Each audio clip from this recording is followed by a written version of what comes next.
여러분, 성경은 쉽습니다. 성경은 쉽기 때문에 자세히 읽으면 이해가 됩니다. 자세히 읽으실 때 아는 것 중심으로 읽으시고 모르는 것이 있으면 넘어가십시오. 무엇보다 하나님의 은혜를 중심으로 성경을 읽으시기 바랍니다. 안녕하세요. 오늘은 에베소서 2장 11절에서 22절 말씀 전체 흐름을, 문맥을 한번 생각해 보는 시간을 가지도록 하겠습니다. 11절 말씀을 보니까 이제 그러므로 생각하라. 이제 생각을 하라고 하네요.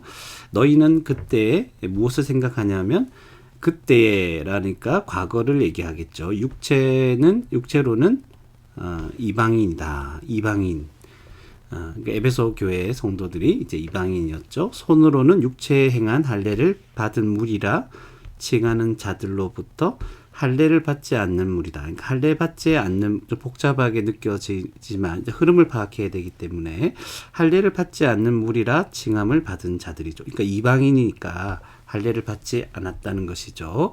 또 그때는 또 얘기를 합니다. 그때는 과거에 믿지 않았을 때 너희는 그리스도 밖에 있었죠. 안 믿었으니까. 이스라엘 나라 밖의 사람이라.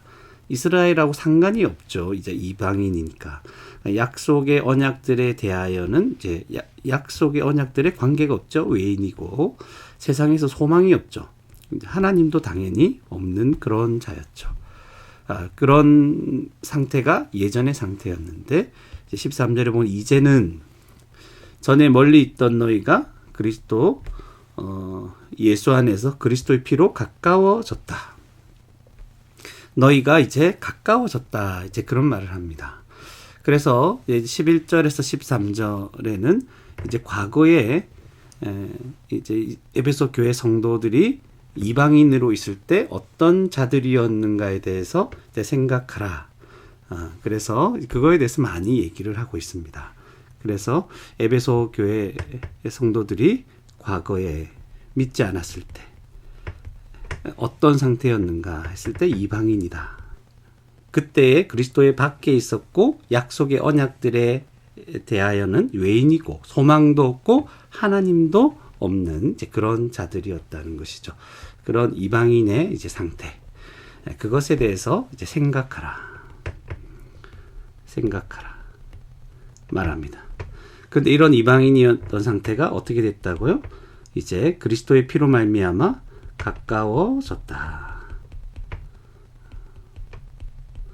이렇게 기록하는 것입니다. 첫 번째 11절에 13절은 대략적으로 이런 말씀을 하고 있구나. 그리고 14절부터 보시면 그는 우리의 화평이신지라. 가까워졌는데 이제 그리스도의 피로 가까워졌다라고 앞에서 말씀했죠. 그리스도의 피로. 그리스도는 우리의 화평이신지라. 화평이니까 뭔가를 가까이 만드시는 거죠. 그래서 또 둘로 하나를 만드사. 둘이 나오는 것이. 둘이라고 한다면 이제 이방인이라면 반대로 유대인을 말하겠죠. 원수된 것, 곧 중간에 막힌 담을 자기 육체로 허시고. 조금 어려운 표현들이 무슨 말일까? 담을 헌다는 게 뭘까? 일단 핵심적인 것은 이제 화평으로서 둘로 하나를 만든다. 유대인과 이방인들이 하나가 되는 것을 말하는 것이겠죠. 15절에 법조문으로 된 계명의 율법을 폐하셨으니. 이게 또 무슨 말입니까? 무엇을 또 폐하신 것이죠? 이해가 안 되면 일단 넘어가도 흐름을 잡는 데는 큰 무리가 없습니다. 중요한 것은 이것을 율법을 폐하셨는데 법조문으로 된 계명의 율법을 폐하셨는데 이 둘로 결국은 같은 말을 하고 있습니다. 자기 안에서 이제 한 세 사람을 지었다.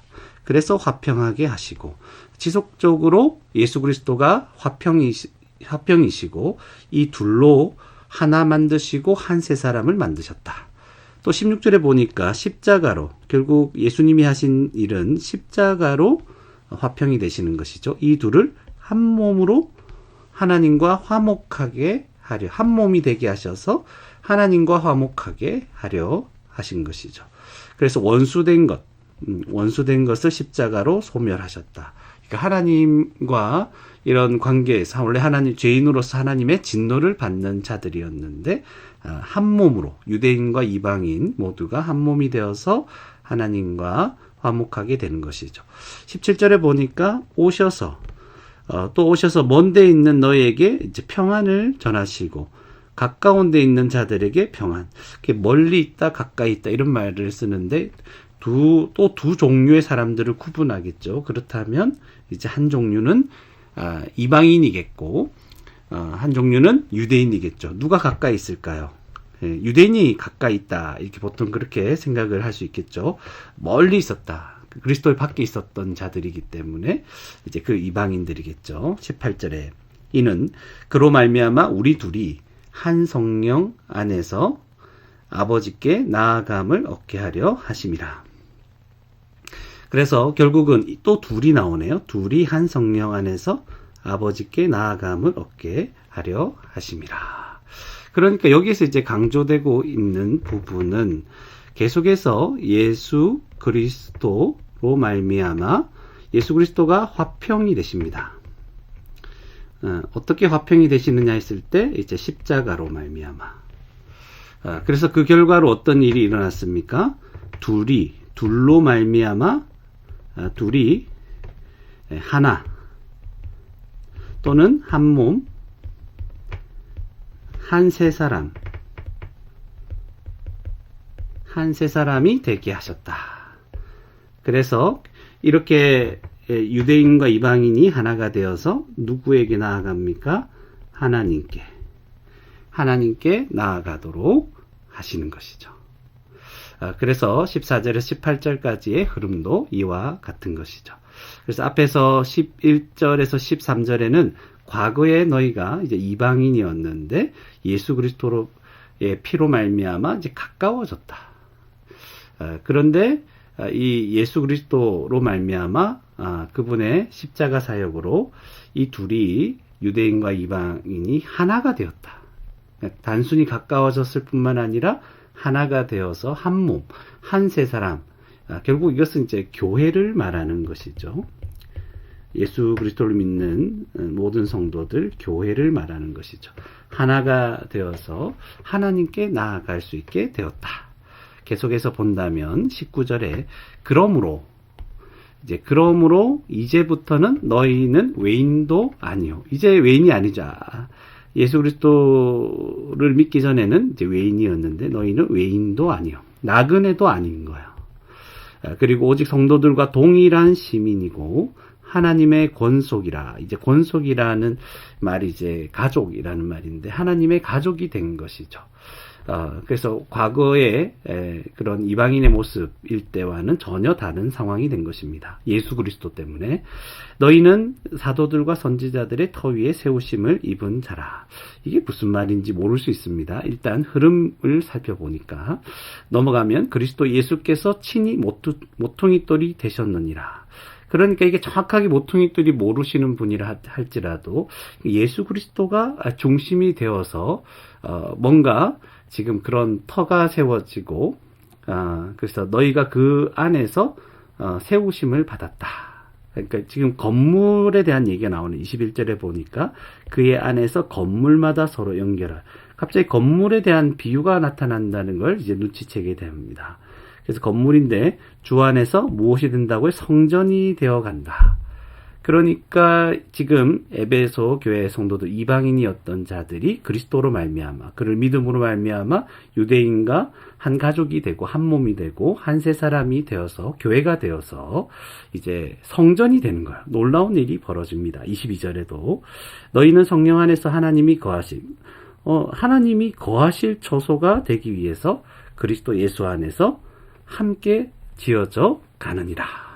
이렇게까지 말씀하고 있는 것입니다. 그래서 함께 지어져 가는 이런 형태. 그러니까 이제 현재는 어떤 예수 그리스도의 그 역사로 14절에서는 교회가 한 몸, 한 세 사람, 이제 교회가 세워졌다면 이 한 몸 된 교회는 이제 하나님과 한 가족이 되는 것이죠. 하나님의 가족이 되고 결국 성전, 하나님이 거하시는 성전이 되는 것입니다. 성전이 되어가는 거죠. 여기에 이제 하나님이 거하시는 것이죠. 정말 놀라운 일이 벌어지는 것입니다. 그래서 전체적으로 보면 지금 이방인이었던 자들이, 에베소 교회 성도들이 예전에는 그리스도와 상관없는 그런 자들이었죠. 근데 이제 가까워졌습니다. 누구로 말미암아? 예수 그리스도로 말미암아 가까워진 것입니다. 이걸 생각해야 됩니다. 그래서 예수 그리스도가 이제 어떤 일을 하셨는가 하니까 예수 그리스도가 십자가에서 화평을 이루어서 화평케 하시는 거죠. 이 둘, 이제 이방인과 유대인들이죠. 그래서 하나가 되게 하고 한 몸이 되게 한 세 사람이 되게, 즉 교회가 되게 하신 것이죠. 그래서 함께 하나가 되어서 하나님께 이제 나아갈 수 있는 영광스러운 존재가 된 것입니다. 새로운 피조물이 된 것이죠. 그래서 이 하나님께 나아갈 뿐만 아니라 하나님께서 거하시는 성전이 되는 것이죠. 하나님께서 거하시는 성전, 놀랍고 영광스러운 존재가 되었다. 그래서 교회는, 성도는 이전과는 전혀 다른 영광스러운 존재로 이 땅을 살아가는 자가 되었음을 11절에서 22절까지 이야기를 해주고 있음을 우리는 전체적인 흐름을 살펴볼 수가 있을 것입니다. 그래서 교회를 이해할 때 교회는 곧 우리입니다. 저와 여러분들은 예수 그리스도 십자가에서 화평을 이루셔서 이제 유대인과 이방인, 그리스도를 믿는 모든 자들이 한 몸이 되어서, 한 세 사람이 되어서, 새로운 피조물이 되어서, 그것이 바로 교회입니다. 교회가 되어서 하나님께 나아가고, 그리고 함께 하나님이 거하실 처소로 지어져 가고 있는 바로 그런 존재가 되었다는 사실을 인식하면서 우리는 이 땅을 하루하루 살아가며 교회에 속하여서 교회로 함께 영광스럽게 하나님이 거하시는 처소로서 이 땅을 복되게 살아갈 수 있는 저와 여러분이 되기를 주님의 이름으로 축원합니다.